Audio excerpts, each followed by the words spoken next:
Hi guys, I'm Dos and this is the DBG channel. You're joining me on what is an enormously rare occasion for two reasons, to be fair.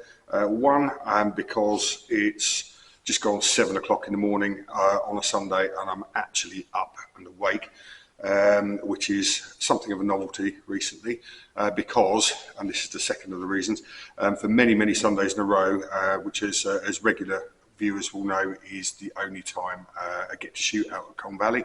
It has been wet on a Sunday morning, so there has been no chance to get up to the range to do anything at all. However, today it's a misty start. It is due to be dry but cloudy all day, I think, hopefully. Yeah, hopefully that weather forecast will turn out to be more accurate than last week's, which promised much the same, but then drizzled all day. So we're pulling together a few films for you today. They'll come out in over the next sort of few days or so, and they will be in sort of separate film format, starting with this one where I'm explaining what I'm going to be doing in the next few video clips. First and foremost, I'm down here today to have a little bit of a chop and change around with my own guns. So for a very long while, my HW99, which is equipped with my beloved diopter sights, etc., has been in this setup, and I've used it a lot, and I will go back to using it like this. But today I'm down here to swap sighting systems about, so it is going to receive this scope off of my S410, and I'm going to get it sighted in, and then I'm going to take it out to Colne Valley and shoot that at distance, and just generally get a feel for shooting it with the scope on again. The main purpose behind that is once all of that is done, I shall pop back here, and the good news is Project Lightning CLX is finally finished. And what I propose to do is to do like a little back-to-back shoot off between the HW99 and the Lightning CLX. Again, no spoilers. I'm not giving away how the work has gone on it. You'll have to check in on that film to find out. With my 99, I have one in 22 caliber available, and the Lightning CLX is in 177. I am going to be using H&N FTT green 22 calibers in my Weihrauch because they are about 9.5 grains, and the 177s using in the CLX about 8.4. So it's as close as I can get to a fair comparison. Now, I will be shooting the 99 at the range. I will not be taking the Lightning CLX out to the range because it is a customer's gun. I'm quite happy I can control the variables here in my workshop and with my indoor range, but outside in the real world, I travel by motorbike, and out in the countryside things can happen. I'm quite happy to take that risk with my own guns, but I won't do that with customers' guns for obvious reasons. So what I'm intending to do is to establish performance parameters with the 99, and then I can shoot them back to back here. And it stands to reason that if they're sort of close in performance, then that is also going to extrapolate out at range. So I'm quite happy that I can do that. And with the challenge, the shooting in here, will just be shooting at very small targets, which kind of mimics the challenge of being at range, whilst also keeping the customer's new precious gun in perfect condition. So with the 99, so I should be dropping the scope on it, get it sighted in here, and then we will head off out to Colne Valley. I'll do some shooting out there. I will film some of it, and some of it I will just enjoy because I've literally not had a chance to shoot outside. I think once so far this year I've managed to get over there to shoot outside. So I'm really looking forward to that. You will notice a couple of, well, the more sharp-eyed amongst you will notice we've had a bit of a change around in our showroom here. We've got a sales table here. We've got an area for the classic BSAs up there to sort of showcase the stuff that we always have in stock. A couple of other videos that I should be doing. One, I'm going to do a second-hand feature on an absolutely beautiful S400 in a walnut thumbhole stock that I've taken in.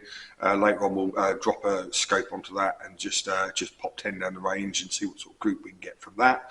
and then ultimately I will finish the day with the comparison between the 99 and the CLX. So we'll compare triggers, recoil movement, that type of thing. So hopefully all of that will be of interest to you. I'm really looking forward to doing it all. You will notice that in most of the outside shots and possibly the inside shots later when I get back here, because I would have been under a motorcycle helmet, I might be wearing a little camouflage hat because I desperately need a haircut.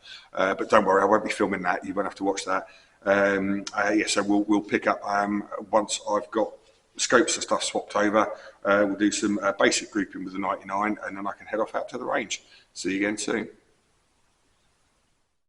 Okay, that's the sighting system swapped over. So we've got the scope on the HW99. What we're going to do now is just pop a few shots down range so that we can twiddle the relevant knobs and get the pellets somewhere near where they should be. What I'll do is use one of the aiming marks that's above the crosshairs, because from when I had this scope on this gun ages ago, I think that was vaguely right for about 35-yard main zero on the actual crosshairs itself. But we can fine tune that when we get to the range later.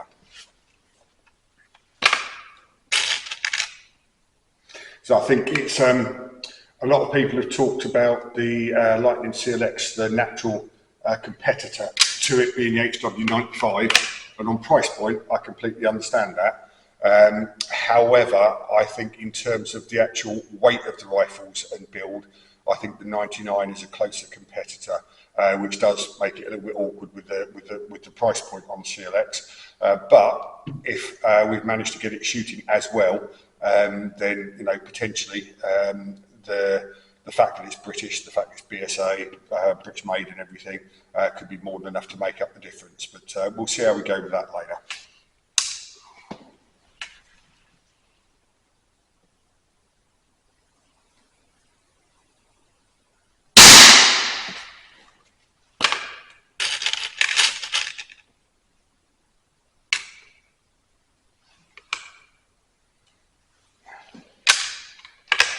As I mentioned on some of the films that have featured this gun before, this was originally set up to run with the H&N Field Target Trophy greens because I was doing a lot of pest control at the time around livestock, and obviously lead and livestock's not a terribly good combination, whether it be flying or if they eat it, it really isn't good for them. So all of my hunting guns at the time were using lead-free pellets. On the subject of lead-free pellets, obviously the lead ban has not come into affect air guns, which is great, and that's thanks in no small part to the lobbying from bodies such as BASC and from within the industry itself.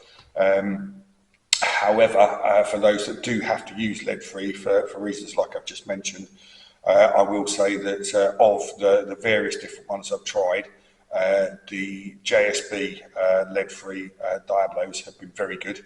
The H&N FTT green and Barracuda green have also been excellent, and they are the Barracuda green are also available badged as the BSA Green Star, which is the same pellet, and I found that they do work reasonably well in most guns, and they work particularly well in the classic 5.6mm barrels. So if you haven't done so yet and you've got one of those guns and you're struggling to find a pellet that it will shoot well with, then I seriously recommend you give those a try, because I've been really impressed with them.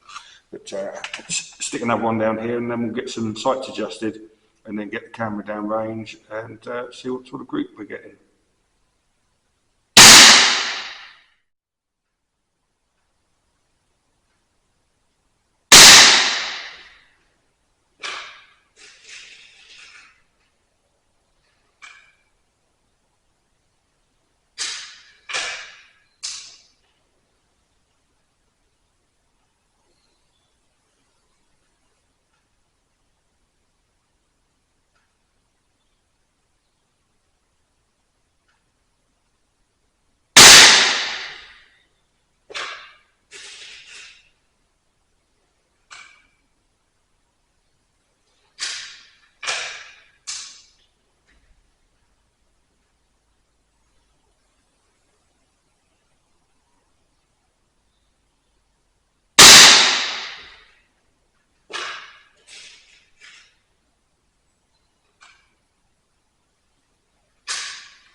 Looks pretty good, doesn't it?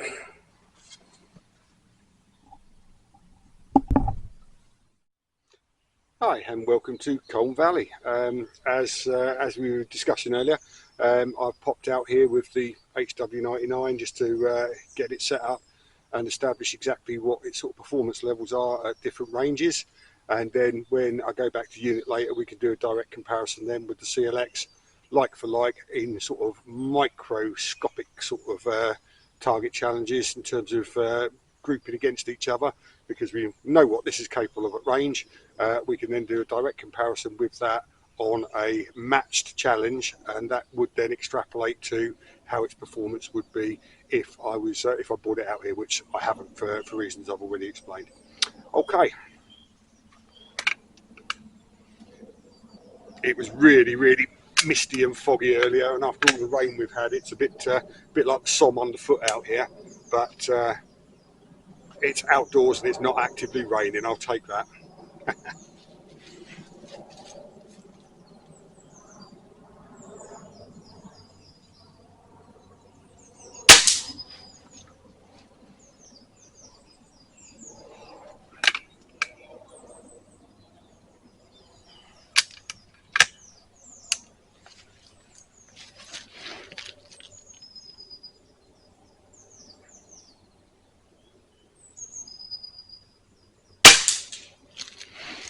Well, definitely seems to be hitting things, so that's good. Different ranges and everything. Right, I'm going to switch the camera around and stick some on the targets.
So there we go. I think it's fair to say that once we got the sights in the first place on the first couple of targets, and we're able to work out the aim-offs, there's absolutely nothing wrong with that, and that's hitting at all ranges.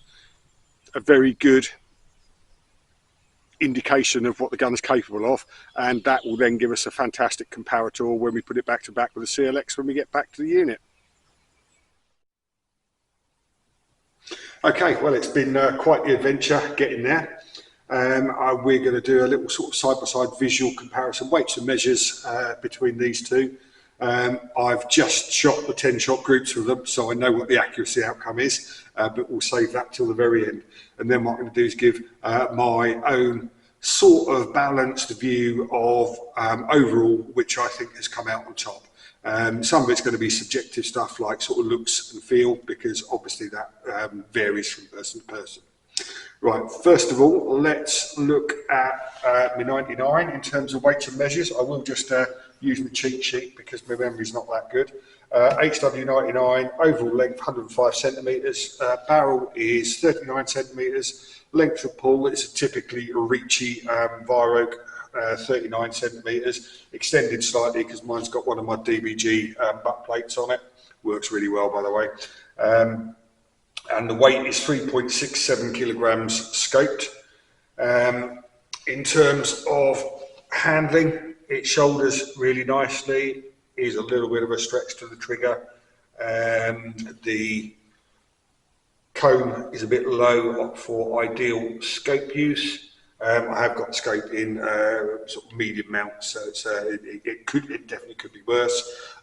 Looks wise, the action looks like a Weihrauch. Brake barrel, all pretty much of a muchness. No real standout sort of features there, but solid and well engineered. The stocks, not a huge fan of the new Weihrauch stocks. I have got a replacement drawn out for this on a stock blank that will get made at some point if I ever get the time. And I dare say will give it a good visual lift.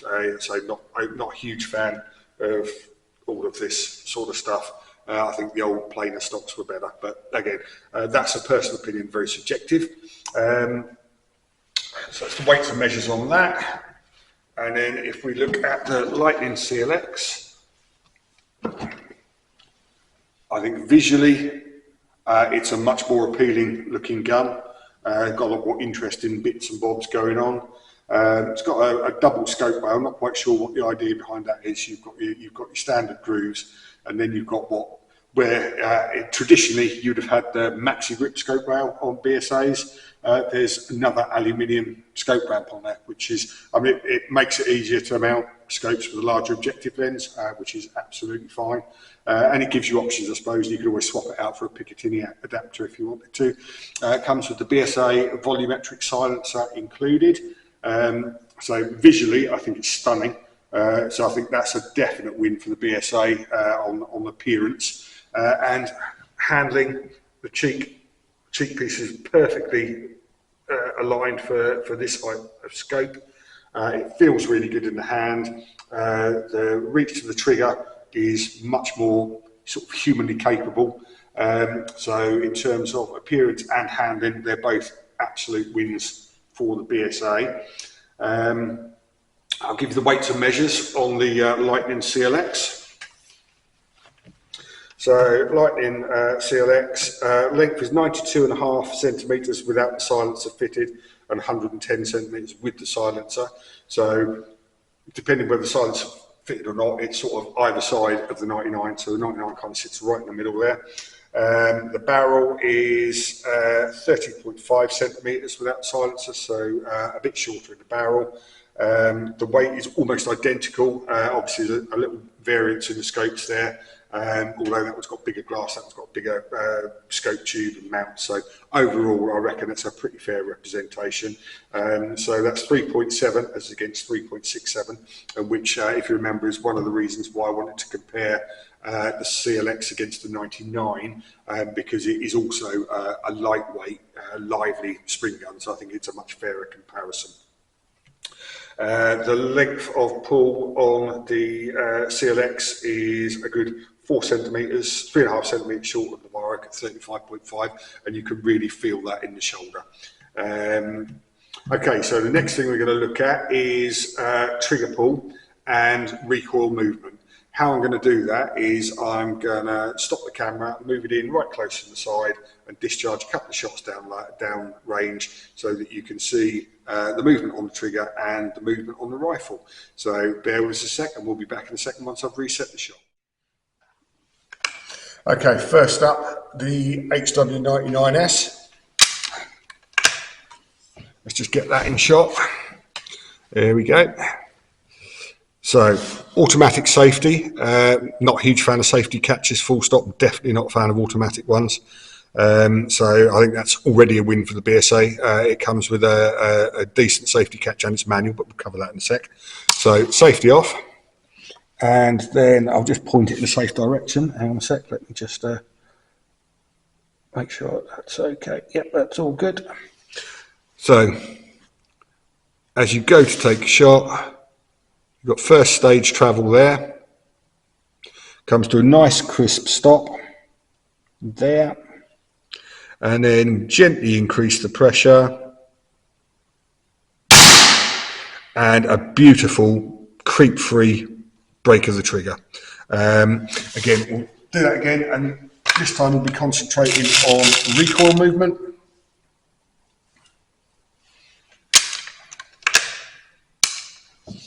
So again, this is a similarly weighted and quite lively gun. So this is a fair comparison, I think. So not worry so much about the trigger this time, just watch the action and how much it moves. So you can see there's a reasonable bit of backwards movement there, but you know, nothing that's unmanageable, and it certainly doesn't affect the accuracy of the gun. So that is the 99, and I'm just going to swap over to the CLX.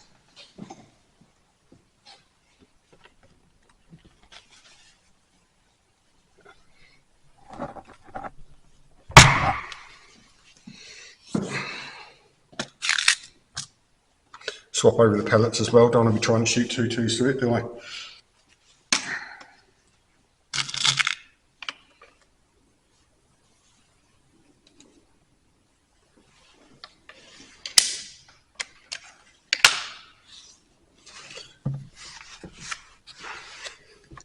Safety catch on this is situated at the rear here and is manual. So you flick it all the way up and your trigger is disengaged. Flick it to the left and it exposes a red spot and you're live and good to go. With modified work on the trigger, you now have a nice light movement of the first stage coming to a positive solid halt, and then just apply a little more pressure and off it goes. Not a bit of creep.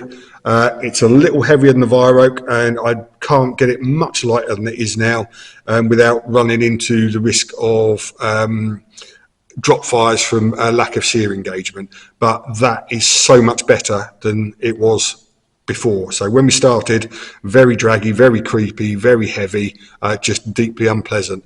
Now it's almost, but not quite, a match for the Weihrauch. So I think the Weihrauch record is still ahead just. Now let's have a look at that recoil movement on the Lightning CLX.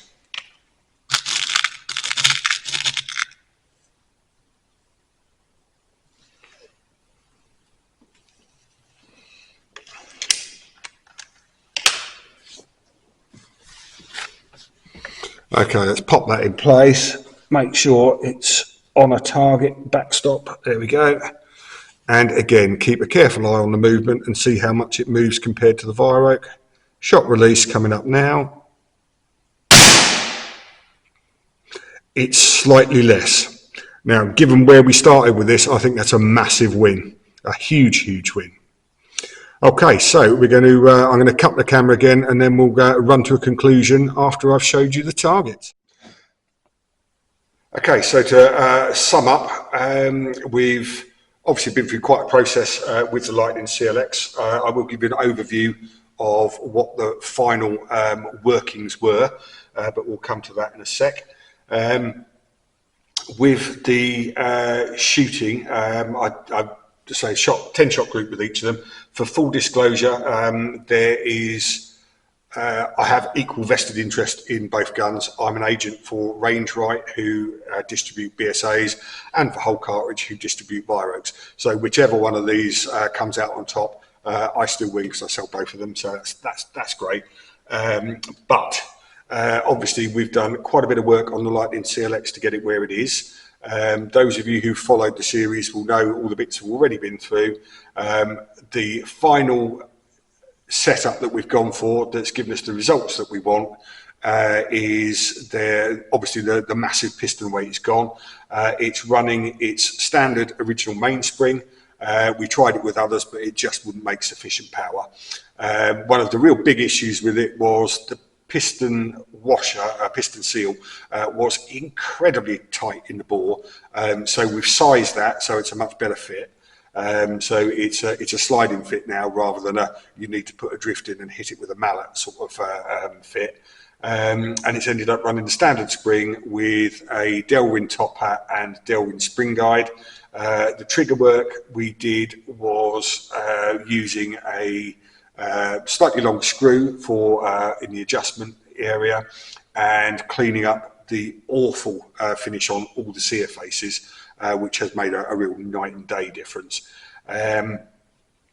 So these will be things that we will have a menu price for. There will be like a little photo story compiled and added to our website so that anybody who's interested can see exactly what it is we do and what we charge for it. We'll cobble together the prices, including any shipping required, etc., etc. Okay, on to the results then. So 10 shot groups. As you, just to backtrack for a sec, as those of you who've been following the Lightning CLX journey right from our very first one will know, I found it absolutely impossible to shoot a decent 10 shot group with it because it was so inconsistent. And it absolutely punished any little gap in your shooting technique. I had about 100 shots practice with it, so 10 shot groups. After we'd completed all the work, done the chrono tests and so forth.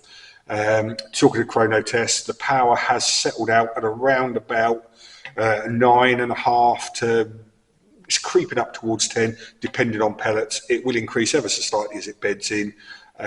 With the, I think when it came into us, it was doing about 10.5. So it's down about 1 foot-pound in power, but it is so much nicer to shoot. I would gladly sacrifice that. The only way I can get the power back up is to put the piston weight back in, at which point all the other problems, bar the trigger, return. With the 2.2 version, I imagine the work that I've done on this will put that around about 10.5 foot-pounds. 2.2s are always nicer to shoot because it's a more efficient caliber. You don't need as much spring or as much power to get the same power out of it.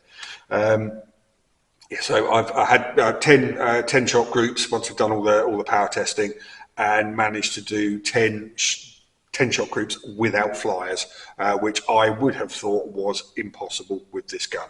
I did 10 shot groups for these earlier, one after the other, direct comparison, and I'll show you the groups now. Drum roll, please. In second place, the HW99. And again, full disclosure, this is my gun. I've spent an awful lot of time shooting it. I'm very familiar with the firing cycle of this gun. It is a phenomenally accurate spring gun. And as you can see, it has pulled together a very nice little group there. And that is 10.5 millimeters from edge to edge, 10 shots with H&N FTT green. Did a corresponding 10 shot group with the Lightning CLX using JSB Exact. And I'm amazed and slightly pleased to say that what you're looking at there is a 10 shot group, and it's 8mm edge to edge. Flipping brilliant. Well pleased with that. So I would have to conclude, and obviously I haven't taken the CLX out to range for the reasons that I covered earlier, and this is the reason why I've generated this entire bit of footage for you, is having taken the 99 out, tested it at range, proved that it's knocking over knockdown targets at all different ranges really easily, and then shot it back to back here in a controlled environment in a matchy test with the CLX. The CLX has beaten it here. There's absolutely no reason to think that that's not going to extrapolate out to the range and outdoor conditions. So it is fair to say, and I'm sure when the owner Neil gets it back and gets to test it out in the wild, he'll be able to confirm it. But there's absolutely no reason to think that back to back the CLX would not be able to match and beat the HW99, which is a happy way to draw a conclusion on what has been quite a long journey. If you sat with us for all of it, and if you've got a Lightning CLX and you want to have the modifications done to it, then please get in touch. If you just sat with us out of interest, thank you very much. Like, subscribe, and we'll be back again soon.